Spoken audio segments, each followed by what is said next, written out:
Velkommen til Iconomy. Mit navn er Lars Heise, og jeg har netop startet Iconomy op. Og jeg synes, du skal kigge med, hvis du lige vil have en lille appetitvækker. Iconomy starter op med din to-do-liste, men den gemmer vi lige væk et øjeblik. I stedet så vil jeg vise, hvor let man kan navigere rundt i systemet. I toppen har vi faneblade, adresser, varer, ordrer, bogholderi og endelig en opsætningsdel, som man kun sjældent kommer ind i. Går vi tilbage til adresser, så kan vi se, at vi har i øjeblikket vist dem som et kort. Adresserne kan også vises som en liste.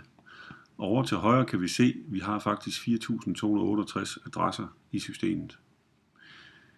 Det samme gør sig gældende for varer. Vi kan se dem som et kort eller som en liste. Og igen det samme for ordrer, kort eller liste.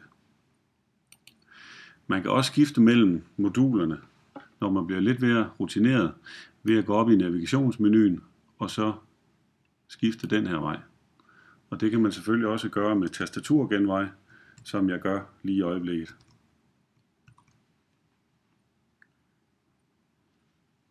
Vil man søge i systemet, så er den nemmeste måde ude på listerne. Her kender vi fra iTunes, hvordan man blot taster oppe i vinduet i højre hjørne. Hvis jeg for eksempel søger på byen Skjern, så kan vi se, at vi har 5 kunder i byen Skjern. Jeg kan også søge på et navn. Søger på mig selv, og der kan vi se, at den finder selvfølgelig firmaet McPartner her. Endelig kunne jeg søge på et firma, og her har jeg søgt på firmaet Simplex. Er du i tvivl om noget i Iconomy, så prøv at holde musen stille hen over en knap eksempelvis, som her, eller hen over et tekstfelt som her. Så dukker der de fleste steder hjælp op, og det har du lige set et par eksempler på nu. Nok om det generelle. Nu skal vi bestille noget. Vi skal have lavet et tilbud til et nyt emne, så jeg starter ud med at oprette en adresse.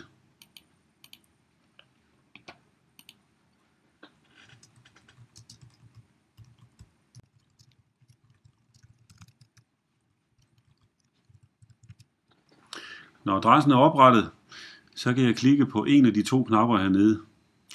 Iconomy tænker sådan, at som regel så bliver tingene først til et tilbud, derefter bliver det til en ordre, og når man har leveret varen, så laver man sin faktura. I det her tilfælde starter jeg ud med at oprette et tilbud. Som I kan se, hoppede systemet let elegant over på ordrefanebladet, og vi er nu klar til at oprette linjerne. I mit system har jeg mange varer. Jeg har 430 varer, som I kan se herovre. Derfor vælger jeg funktionen her, der hedder hurtigvalg. Den betyder, at jeg nu kan skrive, at jeg vil godt have 1. Og i varefeltet herovre kan jeg gå ind og skrive, jamen varegruppen er en CPU, og jeg vil godt have en iMac. Så er hele mit varekartotek blevet kogt ned til de 3 varer, som passer på de 2 ting, jeg har skrevet ind her. Og det gør det lige pludselig nemt for mig at vælge den her vare her. Steve Jobs har også bedt om at få 4 iPads, eller i hvert fald et tilbud. Så vi skriver 4 her, og så skriver vi iPad. Og nu var det en 32 GB model, at Steve havde med ude efter. Og den har vi ikke i systemet, så derfor klikker jeg lige en gang over på varer, og klikker på plusset, og så skriver vi iPad 32 GB. Varegruppen er iPad. Og nu kan jeg ikke huske priserne, men skal vi ikke lege, at sådan en koster 2800 kroner i indkøb. Og jeg vil gerne have 15% i avance. Det er urealistisk, men vi skriver den alligevel. Og systemet har nu regnet mig avancen ud i kroner, en salgspris før moms og en salgspris inklusiv moms. Hvis jeg ved, jamen det er ikke 4.025, men det er faktisk 4199, at varen skal koste, jamen så kan jeg taste ind i det felt der, og så kan I se, så regner systemet automatisk baglæns. Heroppe har jeg mulighed for at lave et synonym. For eksempel kan vi kalde den her for I32. Og så kan I se over under ordren, at når jeg nu skriver iPad her, jamen så dukker de forskellige iPad-modeller op. I vil også kunne se herovre har vi synonymet I32, og det betyder, at skriver jeg i stedet for I32, så kom der et lille bip, og samtidig med det er der blevet sat 4 styks iPad 32 ned på varelinjen hernede. Jeg prøver lige at slå hurtigt valg fra, og nu kan vi se et færdigt tilbud. Jeg har også mulighed for at bare skrive tekst ind i min varelinje uden at oprette en vare.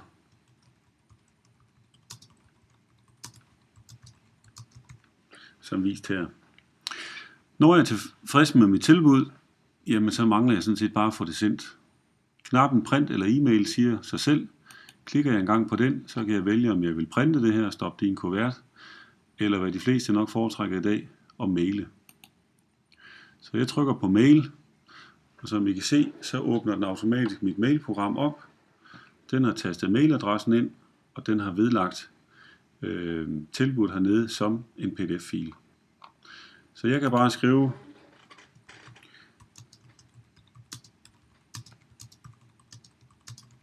en tekst, og så ellers trykke på send-knappen. 5 minutter efter har jeg Steve rørt, og han siger jo, at den der iMac er alt for dyr. Den vil han i hvert fald have 2% rabat på. Og det får han. Og så påstår han mig, at jeg skylder ham 200 gange for sidste gang, vi handlede sammen. 200 kroner. Og der gør jeg lige det, jeg klikker her, indsæt en rabatlinje. 200 kroner. OK på den. Og så har systemet automatisk indsat en rabat, talt sammen osv. Og så kan jeg ellers lave mit tilbud om til en ordre. Når varen så er leveret, jamen så mangler jeg bare at lave noget om til en faktura. Det gør jeg ganske nemt på den samme knap, som vi lavede noget om til en ordre. Klikker på den, siger ja til, at vi er sikre, og vupti har vi en faktura. Nu har den fået et fakturanummer og en fakturadato. Og igen, hvad er nemmere end at maile den? I starten lovede jeg, at vi ville vende tilbage til to-do-listen, og det gør vi nu. Vi gør det ved at oprette en ny to-do. Steve bad mig nemlig om at lave et tilbud på en server, og det vil han godt have om et halvt års tid. Så jeg taster 180 dage i feltet her og gemmer den væk.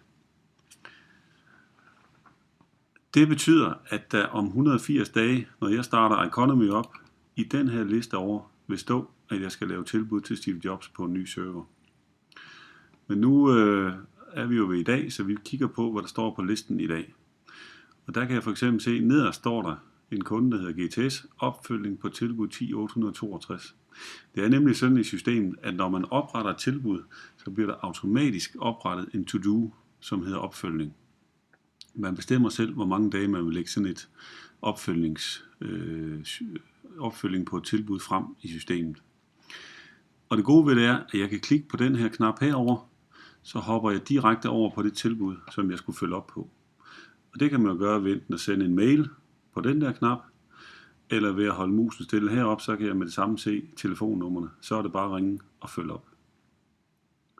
Når jeg har gjort det, jamen så klikker jeg i krydset der, og så er den forsvundet fra i dag, for nu er den jo løst. Frimærker, det har jeg hentet. Husk at ringe til Bent vedrørende parkeringsproblemer. Det når jeg ikke i dag, så derfor lægger vi den lige frem til, ja, jeg når det heller ikke i morgen, så vi lægger den frem til den 21. september. Så skal jeg huske at lave tilbud til Simplex, og så er der lige den her årlige supportaftale, som skal genfaktureres.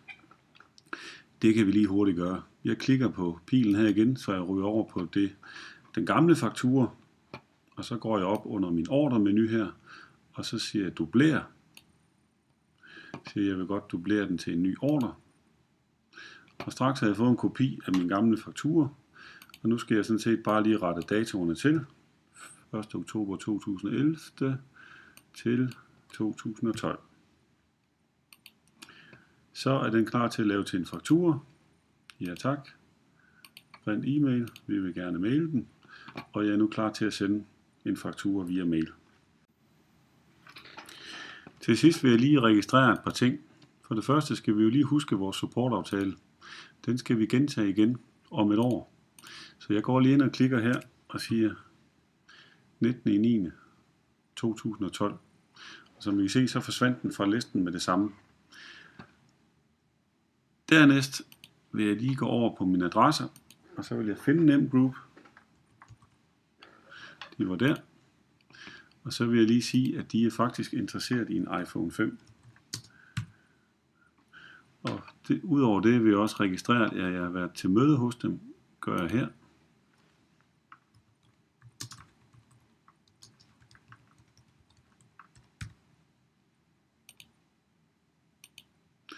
Og når jeg ikke sætter nogen dato ind i følg op, jamen så bliver det ikke nogen to-do, men bare en registrering i systemet.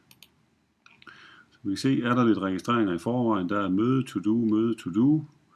Vil man kun se møderne, jamen så kan man klikke i filteret heroppe og sige, vis kun mine møder. Og for så lige at slå af med søgemulighederne i Economy, klikker jeg i Find heroppe og skriver Economy, skriver iPhone 5. Jamen så kan jeg se, at der er faktisk 8 kunder, hvor der er registreret, at de er interesseret i den nye iPhone 5. Så når den kommer på markedet, jamen, så er det bare med at komme i gang. Til sidst er der blot at sige, vi har vist Economy på Macintosh, men er du Windows-bruger, så kan du glæde dig over, at Economy også findes til Windows. Vi håber, du har fået så meget interesse for Economy nu, at du vil gå videre og downloade en version til din computer her på hjemmesiden. Tak fordi du kiggede med.